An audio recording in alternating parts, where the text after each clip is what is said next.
right there. Okay, well, if you can see us, we're live, then hi, everyone. Yep, there we go. All right, so my internet was having a little bit hard time catching up, but we're live. So if you can see and hear us, okay, go ahead and give us a thumbs up, leave us a comment, let us know that you can see and hear us, okay. Mark, am I coming through okay to you? Yeah, you seem to be coming through just fine, at least to me. Okay, because this is like frozen on my side for some reason, so I'm hoping it's working. Anyway, all right. Well, hello, everyone. We hope you had a very Merry Christmas, thriving marriage family. And I'm here with Mark Johnston. He's our head marriage coach and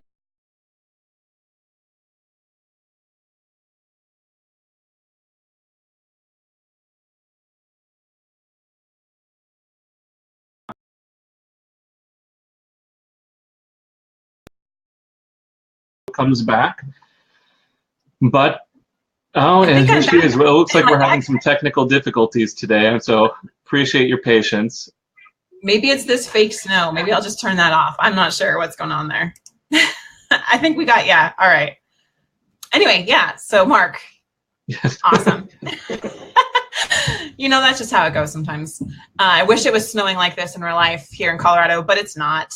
So we'll turn that off. Make believe time is over.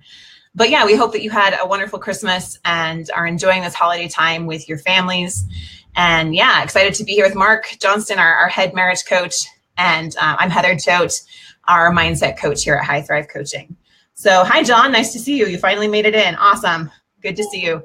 And yeah, just drop us a comment. Give us a thumbs up if you can hear and see us okay, since we're having a little bit of technical issues. But yeah, we wanted to talk about how to make 2018 the best year of your marriage yet, how to really thrive this year. And, you know, maybe this last year wasn't what you wanted it to be in your marriage, or maybe things have just gotten kind of stale. Maybe you're just looking to take it to the next level and really improve your marriages in that way. So wherever you're at on that spectrum, we're here to help and here to answer some of your questions. So, Mark, you ready to just dive right in? 1 second. Yeah, sorry. No, okay, well, I'll go ahead to our first question that we got. And this is from Mary. She says, things have become stale between us. I was just talking about that idea of things becoming stale. I really want this year to be one of growth in my marriage. I want to learn what I need to do to feel close again. And we could really use some better communication. I don't want this next year to be like this last one because I'm afraid that we'll only drift further apart. I really want to improve things because I love my husband and want us to be happy together. How can I make this year a good one for us? Again, that was from Mary. Yeah. So there's a couple different things going on here, right, Mark? She talks about how things have become stale. She wants them to be close, better communication, and this fear that if they don't work on things now, they're going to drift further apart. And that's kind of what happens when we're in that mode, right? Things are stale, communication isn't good, they don't feel close.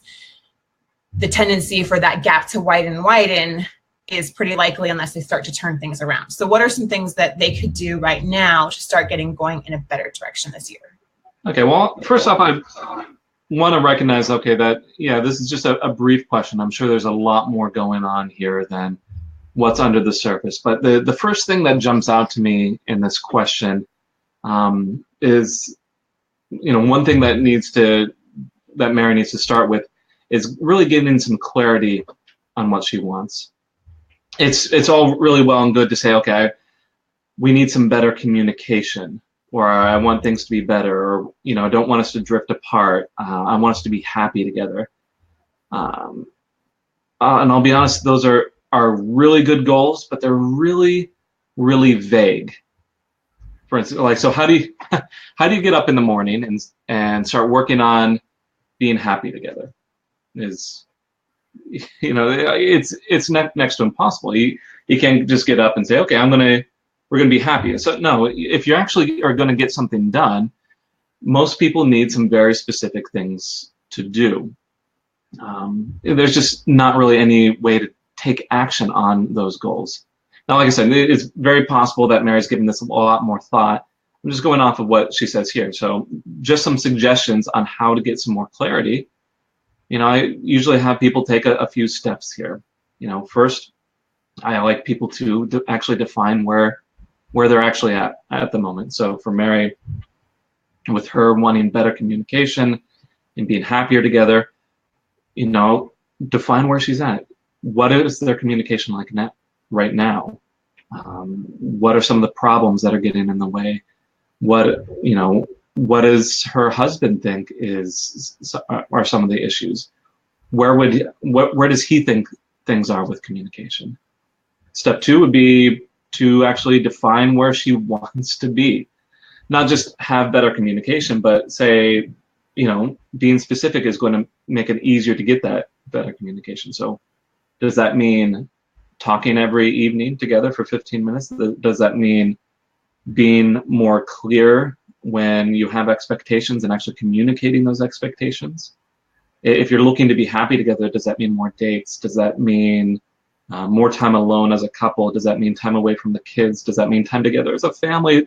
What does that mean?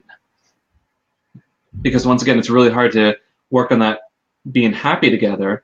But if you actually are defining that as having more dates, then that's a really simple thing to work on. You schedule some more dates. And if there's problems there, you work around those obstacles. Third step would be to actually take some action. So you got to do something. Too many people say, okay, I'd like to be happy together. I'd like some better communication. And they leave it at that. So what does that look like? What do you need to do in 3 months? What do you need to do in 1 month? What do you need to do this week? Or what can you even do today to actually get you one step closer? So once again, if you're trying to be happy together and part of that is having more time on dates, then you actually need to take some steps to schedule the date, hire the babysitter, do something.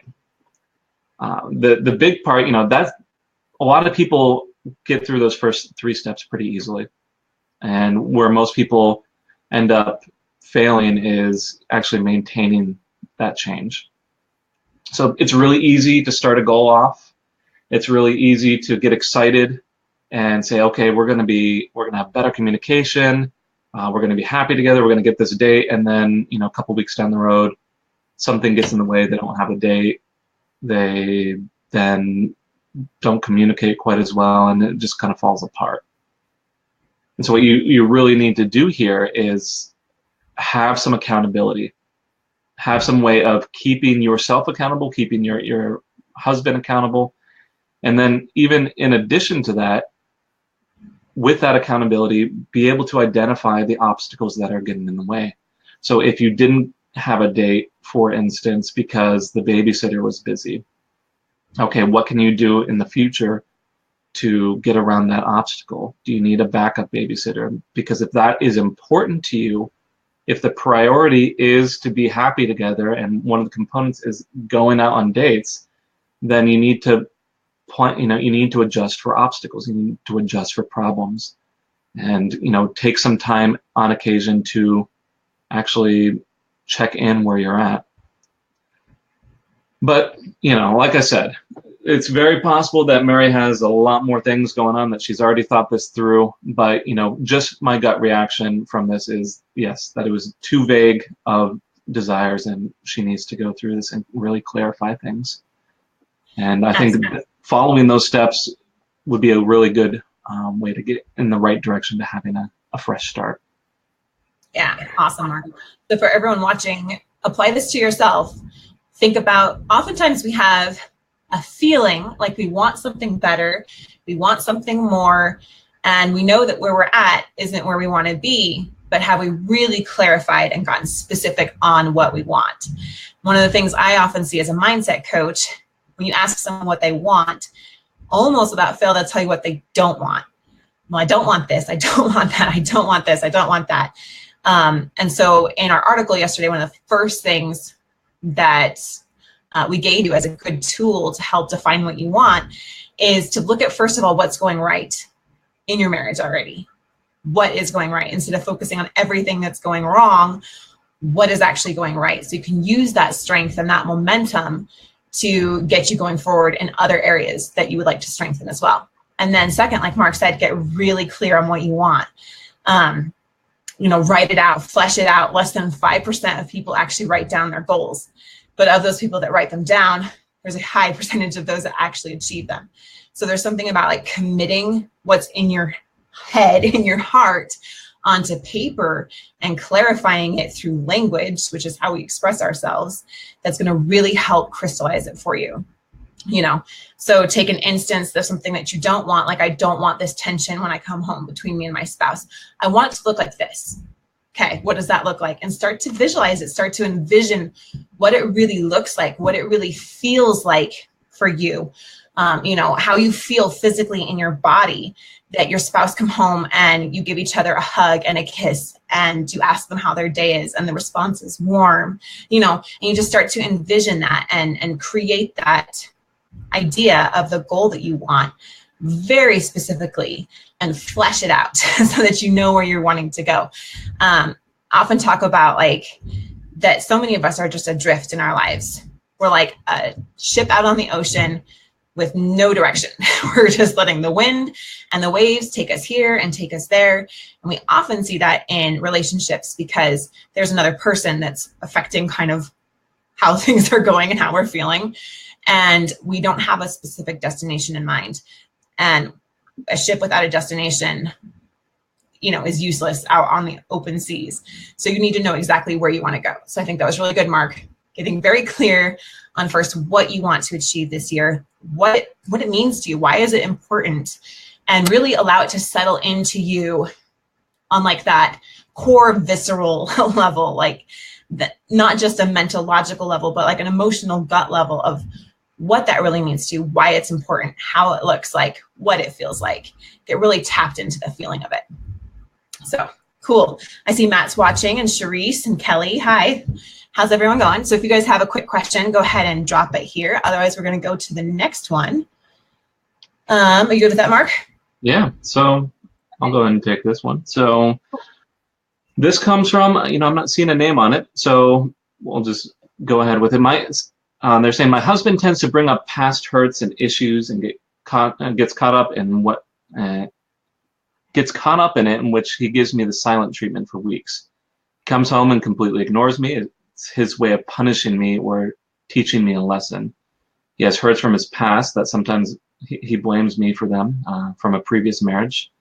She goes on and says that she's battling cancer and has not been felt very supported at all. She's left tending to herself, even when she's weak and can't do much. He says that communication is important, but when she tries to communicate with him, he won't talk with her at all. So with this, I'm seeing a couple different things going on here. Okay, there's the component of an unhealthy way of dealing with problems and concerns, and then we have a separate component of feeling a lack of support in her medical needs.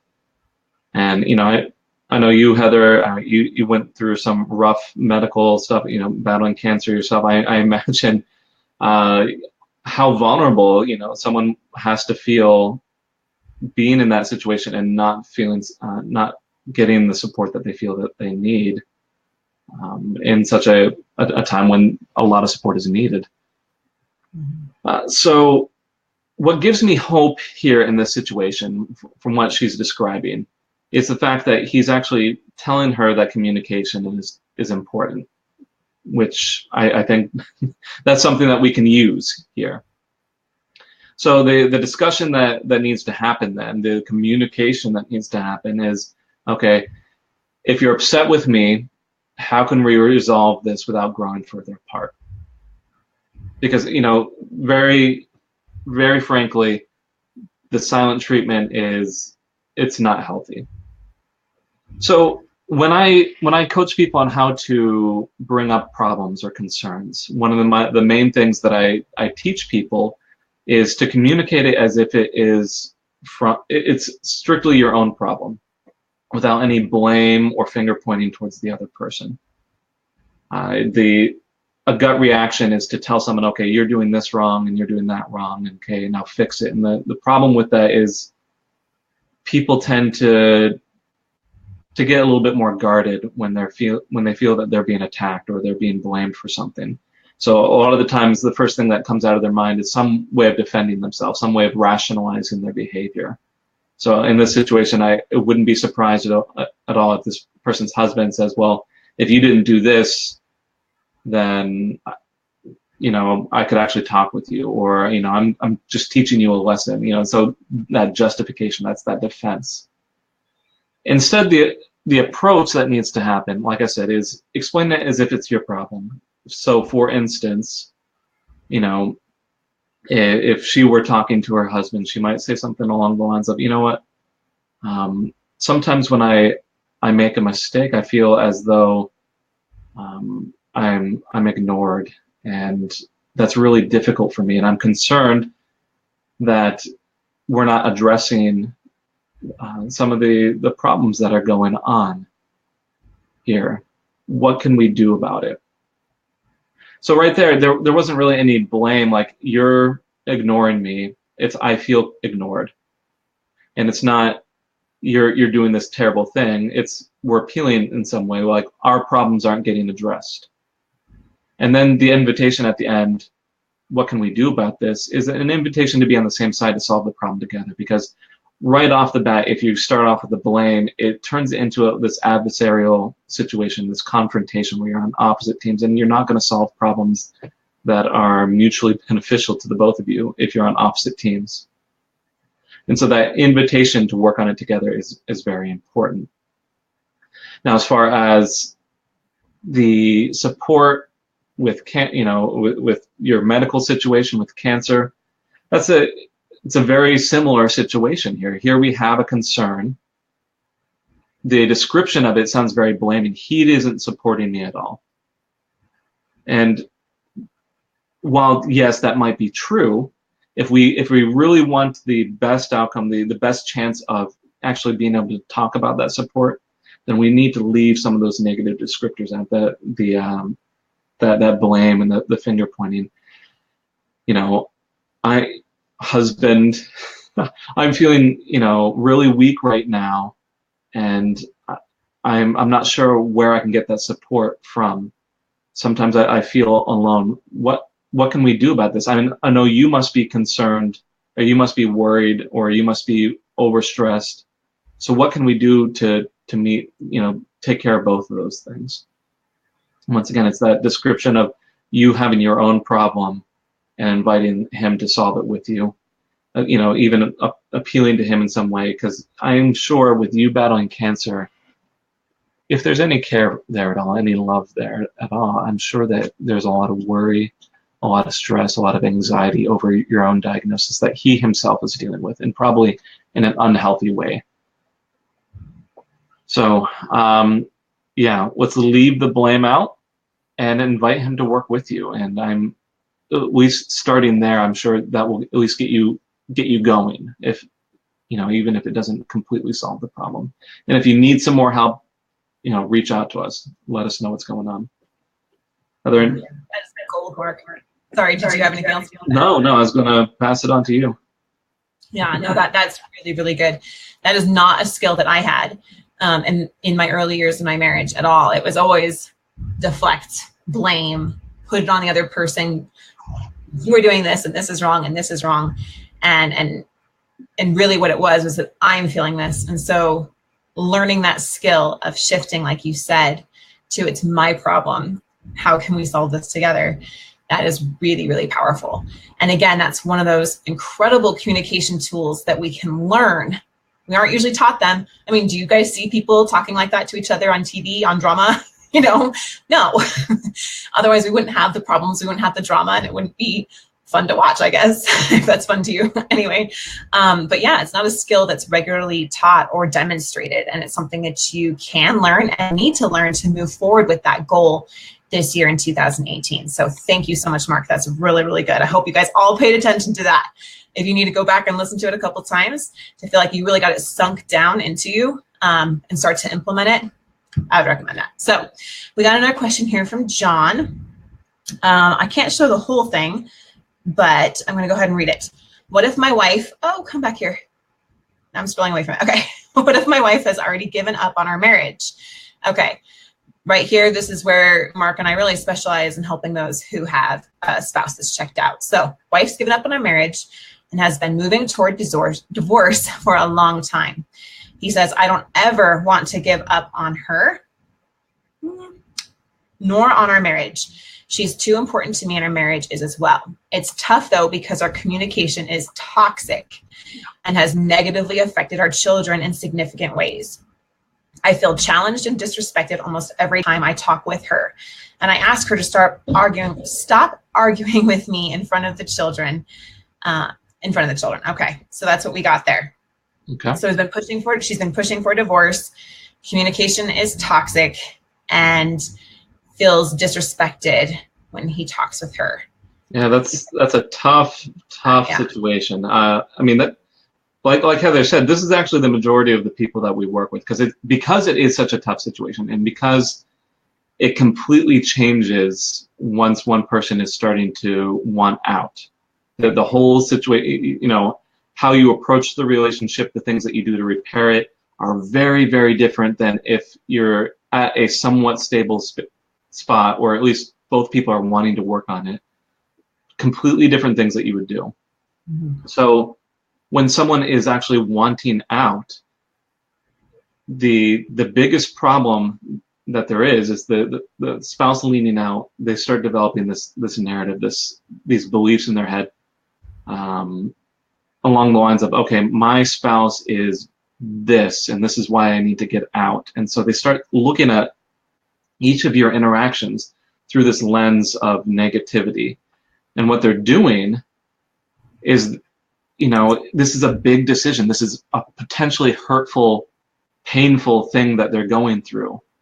And so it makes sense for them to start justifying that decision. They're trying to make themselves feel better about leaving the marriage, especially if that's a long-term relationship. If we're talking many, many years together, it's not easy to just pick yourself up and walk away.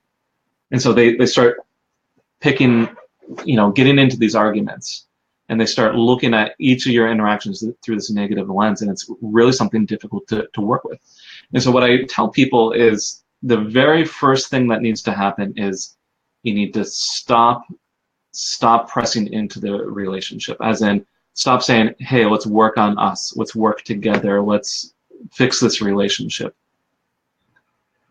And that might sound counterintuitive, but here's the thing. When you start talking about how, okay, let's fix the relationship, after they've just told you they want out, how do you think that they're interpreting your actions? The vast majority of people that I talk to, they say, okay, well, I started talking to them, and they say, okay, well, he's just trying to change because he wants me back and he needs me. So it almost turns into this, he's only changing because I've left him. He's not changing, for himself or for me. It's almost like a selfish motivation here.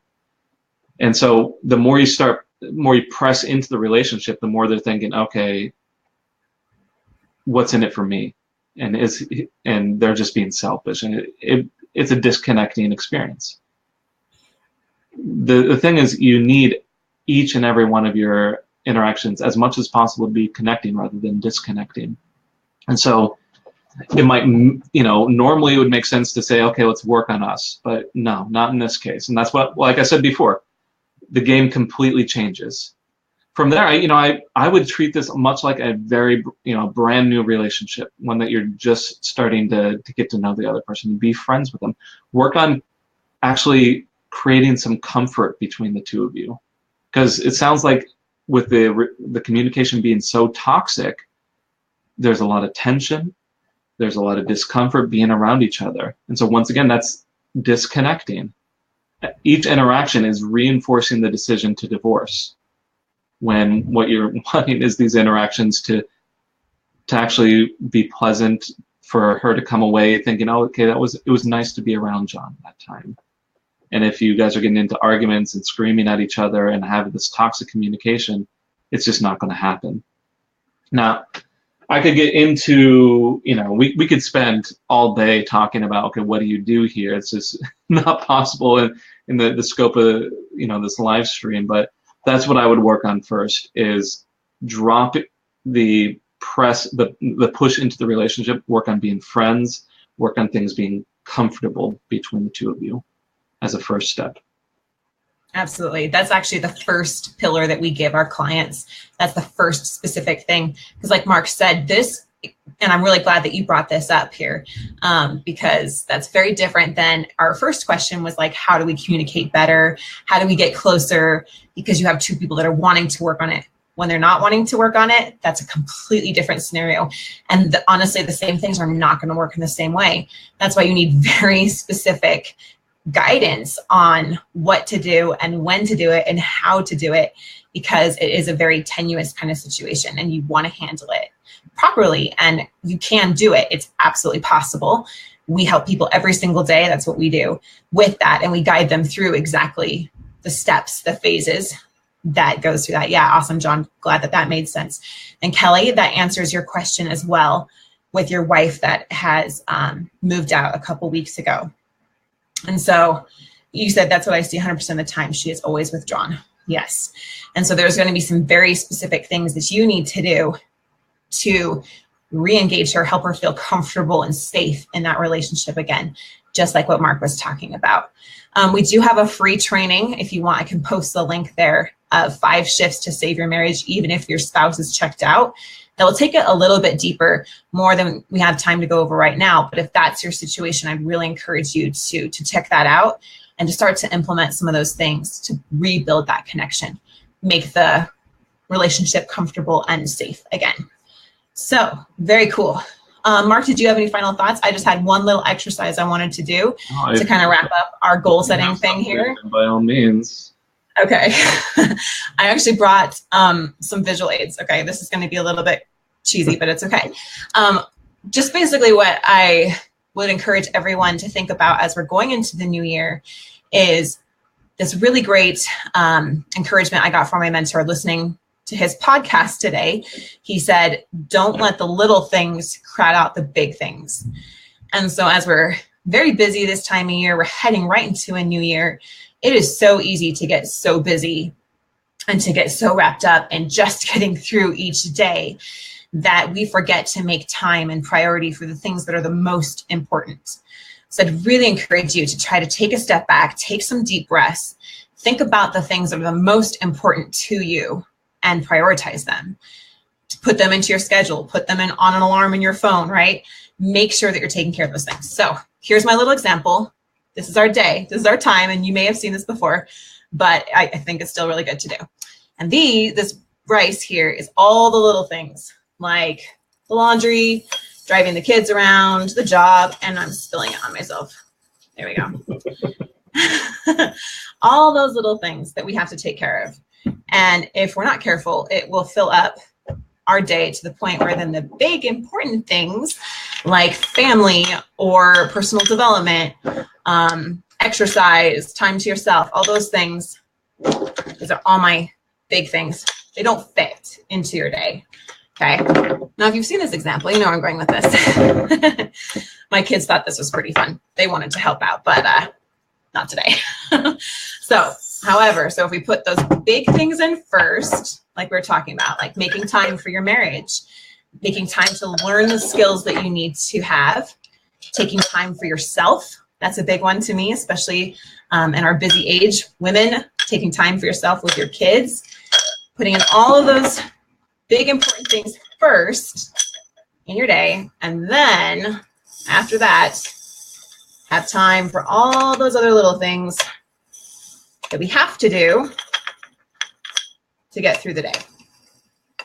It's about priorities. Yeah, exactly. And when you do that, I can do it. There we go. It all fits. So before it didn't fit, now it fits. So just encouraging you to really step back, determine what is the most important thing to you. And I would venture that all of us here, our marriages, our spouses, our families are the most important thing. But are we giving them our time? Are we giving ourselves time? Are we giving ourselves time and room for personal development and growth, right? So just really think about that. Think about what's going to matter the most to you in 2018, and don't settle for anything less. That's my encouragement to you. Now, this whole idea of goal setting, I know it can be a little bit overwhelming to even know where to start, or, how do I even begin? How do I even know what I really want? And how do I even make that all happen this year? So we created a free guide. It's a little New Year's, let me just get it right, New Year's Marriage Goal Sheet. That's the title, New Year's Marriage Goal Sheet. And this will help guide you through some really great questions on like what kind of goals you should be setting for your marriage, and opening up your mind and your heart to the possibilities for you, and expanding it a little bit more than maybe what you're even thinking about.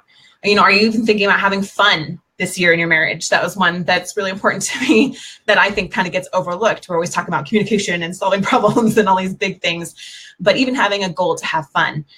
So if you want to grab that, I'll post the link here at the end of this, and you can go through that, help get you some clarity and some guidance, a little bit of structure on how to set goals and how to really feel them and connect with them, so that they don't just stay wishes in your heart or things that keep you up at night because it's not happening, but they really can become your reality. And we've seen it happen, and we know it works. So it's absolutely possible for you. You are worth it. Your marriage is worth it. And we want to see you thrive in 2018. So thank you so much, Mark, for your incredible presence and energy and expertise here with us and serving these awesome people. We love you all, and we hope that you have a wonderful New Year's in 2018. See you, everyone. All right. Thank you, Mark. We'll see you.